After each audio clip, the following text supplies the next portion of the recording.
This video is just an amateur taken during traffic where I usually get to think about football. Since I'm traveling back to Manila from Laguna, I decided to make an amateur video. Why? One is I want to talk about football in perspective of what's the real situation of the Philippines, because no one dares to talk about what's the real situation. We always talk about ranking, FIFA ranking, we talk about the ASCAs, but we always forget about what's happening in the youth football of the national team. If you ask me what happened in a span of 20 years, I really don't have an answer. So, every time we send kids, talented kids out, it still doesn't change. We ended up heartbroken. We blame short period of preparation.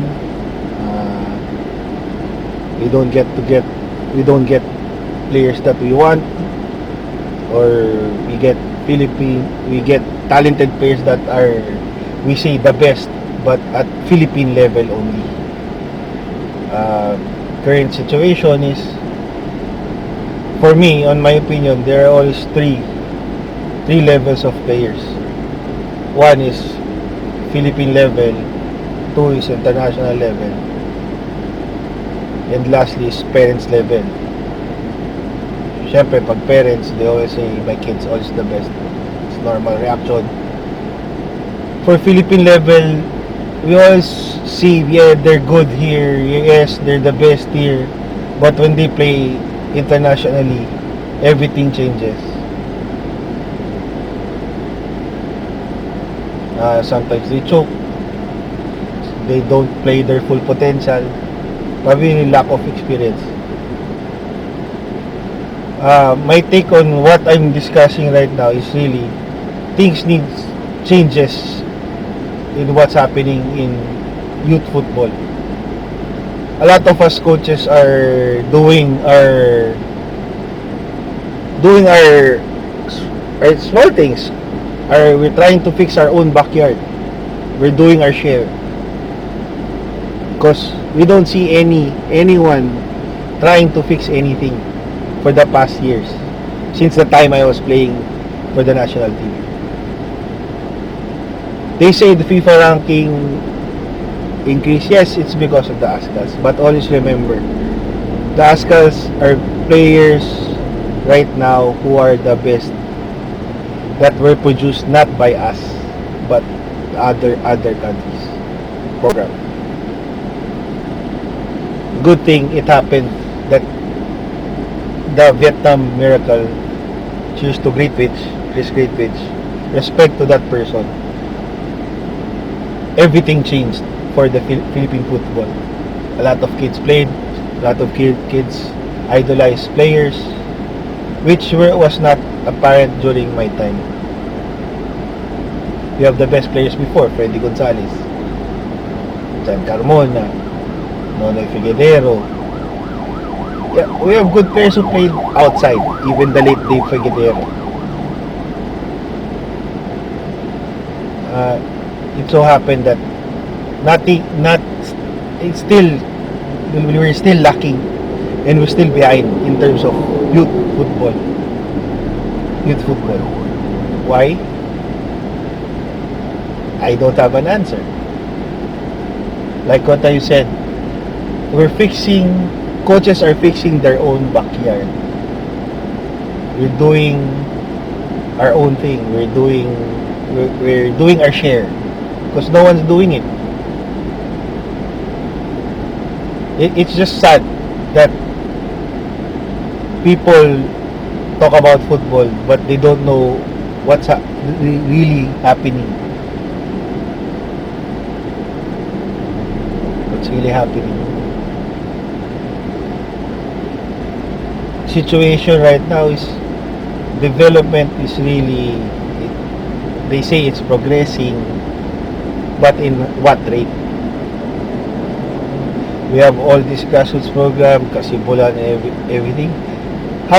My opinion on Kasibulan is, it's more of a CSR than a development program.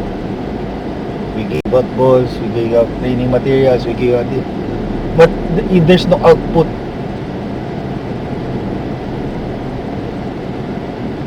There's no national tournament.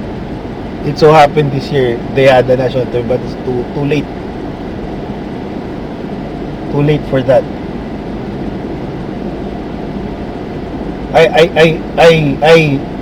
My opinion is, I really believe on change. It's not on they did something bad or they did something good. It's more on, for 9 years, come on.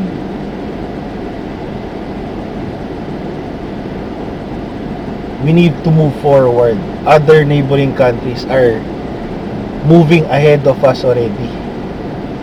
Just imagine Timor-Leste. Sige, they say ng daya ng overage. That's the reason why they progress. Their program's progressing.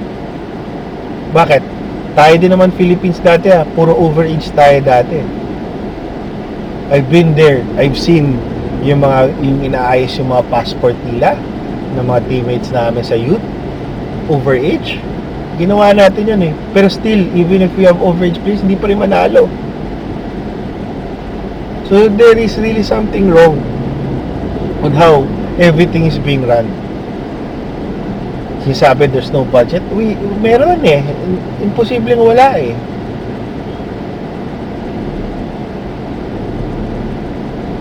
So it's really disappointing eh. Ako, if you ask me, like, I'm a coach, what do? I fix my own backyard, fix the Lasal Laguna program. Because it's my simple way. It's just like saying, I'm from Barotac Nuevo, the hotbed of Philippines. In terms of football, what do I fix first? Do I fix Barotac Nuevo or fix the whole Philippines? Definitely, I'll fix my own backyard. I'll fix Barotac Nuevo. What happened to our training center in Iloilo? Withering away. Meron pa yata tayo sa Bukidnon na training center eh. I mean, what happened to these training centers? Wala, useless. Wala, nabubulok lang ba? Nakakalungkot eh. Tapos they ask me, what's my take on field foreigners playing in the Ascals? I really want them to play for the Ascals. Why? They raise the level of football. Chiefy Calindong won't be Chiefy Calindong if it weren't for the field foreigners. Kasi if hindi siya sumabay sa level ng laro nila, he'll end up kakainin lang siya dyan. No, but what did Chiefy do?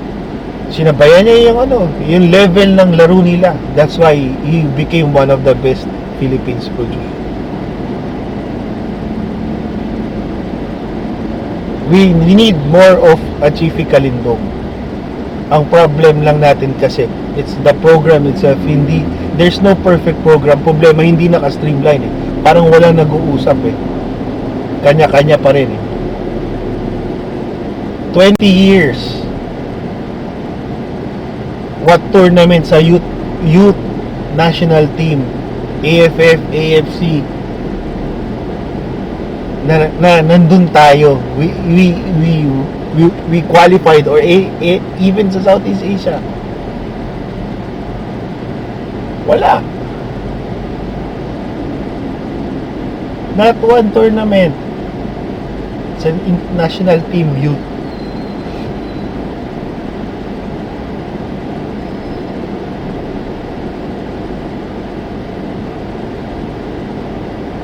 sayang eh. Ngayon na sa population natin madami, you get to see a lot of players, kids playing raw talent that needs to be pressured or needs to be trained. Nandyan eh. You can see potential eh. You can see the initiative of coaches eh. You get to talk to coaches from Mindanao, you get to talk to coaches from Visayas, sharing notes. Kaso, wala. No concern on the status of where we are. It's always, always reason out what happened.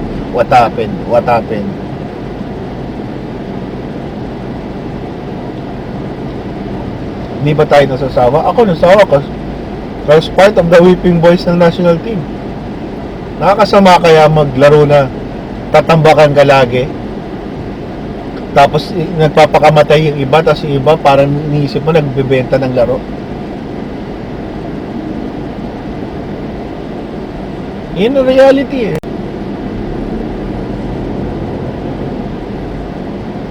Diba? So what are we gonna do now? You still stick to the same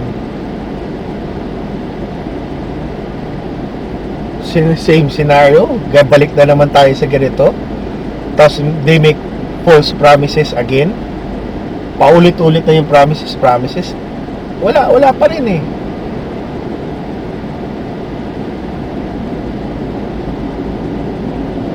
Even myself, I'm getting bashed. Why? Because I'm saying hurting words that are true.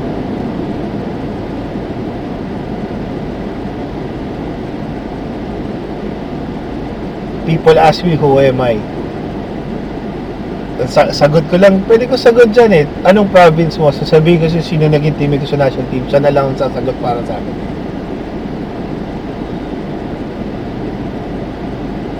Never said hurting words to others. I never will. But sometimes truth hurts.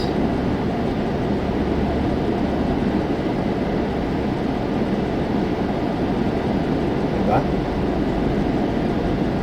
Tapos meron pang lumabas, they ask me kasi yung anak manager. Okay, we handle a program. If you recruit players, we're not only coaches, we are father figures to the kids. Remember, ang welfare ng bata is always transferred to you when you recruit players from the province.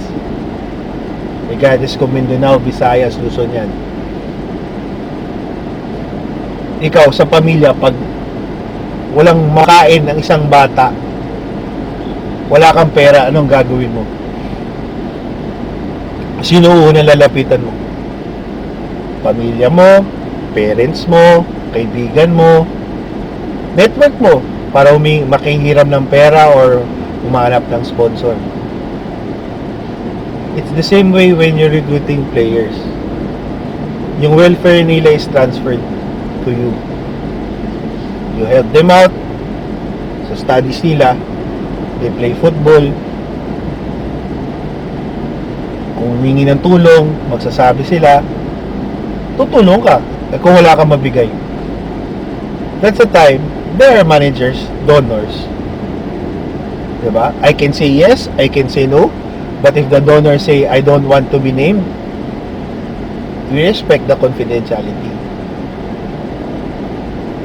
Diba?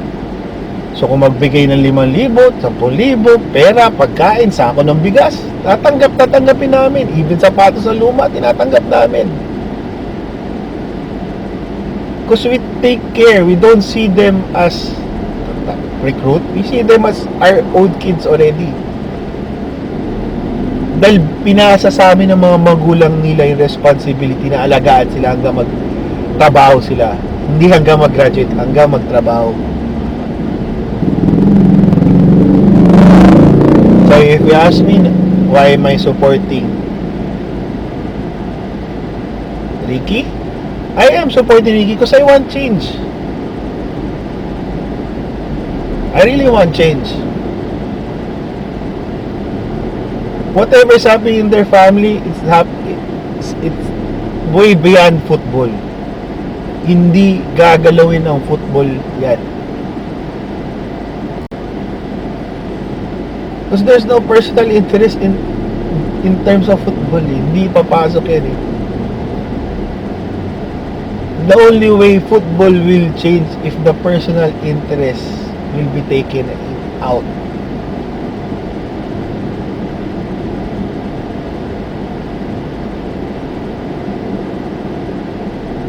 So feel free to message me, PM me if you have questions on more on the situation of football. And I'm calling all the FA presidents this coming November 28 to just wake up.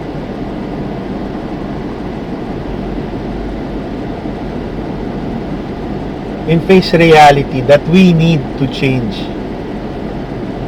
Thank you.